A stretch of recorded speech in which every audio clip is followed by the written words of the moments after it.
आज की कहानी है प्यार, लालच, धोखे और एक ऐसी शादी की जो सिर्फ शादी नहीं बल्कि तूफान थी। कहानी शुरू होती है उदयपुर के एक छोटे से मोहल्ले से, जहां रहता है विवेक चौहान, एक साधा, शरीफ पर थोड़ा डरपोक लड़का। बैंक में नौकरी करता है माँ बाप का इकलौता बेटा। पर विवेक की एक कमजोरी है, वो प्यार के मामले में बहुत भोला है। इसी कमजोरी से उसकी जिंदगी में आती है सान्या मलिक, खूबसूरत, स्मार्ट पर चालाकी में पीएचडी। सान्या खुद को इवेंट मैनेजर बताती है, पर असल में वो और उसकी टीम अमीर और भोल लोगों को फंसाकर शादियों में ठगी करती है। सान्या और उसकी टीम की एक ही रणनीति, एक, लड़के को सोशल मीडिया से फंसाओ दो, परिवार से मिलो, इमोशंस का खेल खेलो, 3, शादी की तैयारी कराओ, 4, और सही वक्त पर सब लेकर गायब। एक दिन सान्या बैंक में आती है। विवेक उसे देखकर फिदा हो जाता है। सान्या मुस्कुराकर बोलती है, आप बहुत ईमानदार लगते हैं, ऐसा कोई कम ही मिलता है। बस यही लाइन विवेक के दिल में तीर की तरह लग जाती है। धीरे धीरे रोज फोन, रोज चैट, रोज मुलाकात, और हर मुलाकात में नए नए सपने। सान्या इतना अच्छा ड्रामा करती है कि विवेक को लगता है शायद यही मेरी जिंदगी की लड़की है। 3 महीने बाद विवेक कहता है, सान्या क्या तुम मुझसे शादी करोगी? सान्या बोलती है, हाँ, पर एक प्रॉब्लम है। सान्या कहती है, मेरे परिवार की हालत ठीक नहीं, शादी की तैयारी नहीं कर पाएंगे। अगर तुम्हें मुझसे सच में प्यार है तो तुम्हें ही सब संभालना होगा। विवेक, जो पूरी तरह प्यार में अंधा है, तुरंत मान जाता है। शादी की बुकिंग, हॉल, गहने, कपड़े, फोटोग्राफर, सबके पैसे विवेक भरता है। सान्या हर बार कहती है, नेक्स्ट वीक लौटा दूंगी, बस थोड़ा समय दो। शादी की तारीख तय होती है 9 मई, पर जैसे जैसे शादी पास आती है सान्या का बर्ताव थोड़ा बदलने लगता है। Phone unreachable, meeting cancel, attitude बढ़ता जाता है और बहाने एंडलेस। मगर विवेक फिर भी सब नजरअंदाज कर देता है। शादी वाला दिन आ जाता है, सब मेहमान तैयार, बैंड बाजा बज रहा है, लेकिन दुल्हन कहां है? विवेक बार बार सान्या को कॉल करता है, पर फोन स्विच ऑफ।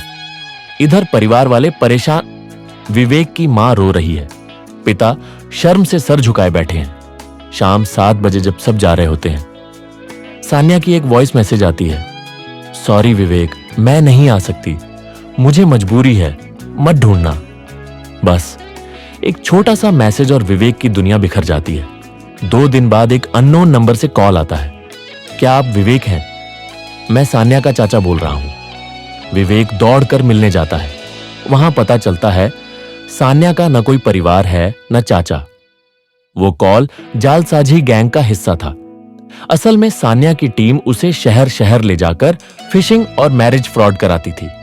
लेकिन इस बार एक ट्विस्ट था, सान्या ने गैंग को भी धोखा दिया था।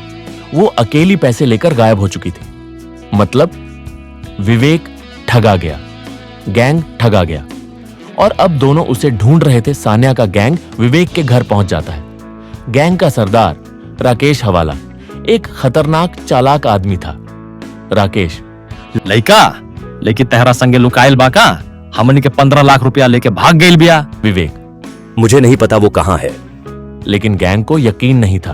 उन्हें लगता था कि विवेक और सान्या ने मिलकर उन्हें धोखा दिया है। अब विवेक के लिए 2 खतरे बन चुके थे, 1 सान्या, 2 सान्या का गैंग विवेक के माँ बाप डर के कारण रिश्तेदारों के घर चले जाते हैं, और विवेक अपनी जिंदगी की सबसे बड़ी भूल सुधारने निकल पड़ता है। विवेक सान्या को ढूंढने शहर शहर घूमता है। जयपुर, दिल्ली, आगरा, लखनऊ, हर जगह सिर्फ एक बात मिलती है, सान्या। हाँ, वो यहां आई थी 2 दिन पहले, पैसे लेकर भाग गई। आखिर उसे एक ठिकाने पर खबर मिलती है, सान्या वाराणसी में है। विवेक अकेले ही पहुंचता है, लेकिन उधर गैंग भी पहुंच चुका है। वाराणसी के एक पुराने होटल में सान्या अकेली बैठी रो रही होती है। पहली बार, बिना मेकअप, बिना एटीट्यूड। विवेक उसे देखकर बोलता है, क्यों 2 दिन पहले पैसे लेकर भाग गई? क्यों किया तुमने ये सब? मैंने तो सच्चे दिल से प्यार किया था। सान्या शांत स्वर में कहती है, विवेक, मैं थीफ नहीं हूं, मैं मजबूर थी। गैंग ने मेरे भाई को बंधक बनाया हुआ है, मैं न करती तो वो उसे मार देते। विवेक चौंक जाता है। सान्या आगे बताती है, लेकिन इस बार मैं भागना चाहती थी, कहीं दूर जाकर नई जिंदगी शुरू करने। उसकी आंखों में सच्चाई झलक रही थी, लेकिन तभी गैंग कमरे में घुस जाता है। हथियार निकालकर राकेश बोलता है, आज तुम्हारी फिल्म खत्म सान्या। जो पहले धोखा था अब असली हंगामा बन चुका था। विवेक और सान्या दोनों को बांध दिया जाता है। गैंग पैसे छीन लेता है, पर सान्या चिल्लाती है, मेरे भाई को छोड़ दो, मैं कुछ भी करूंगी।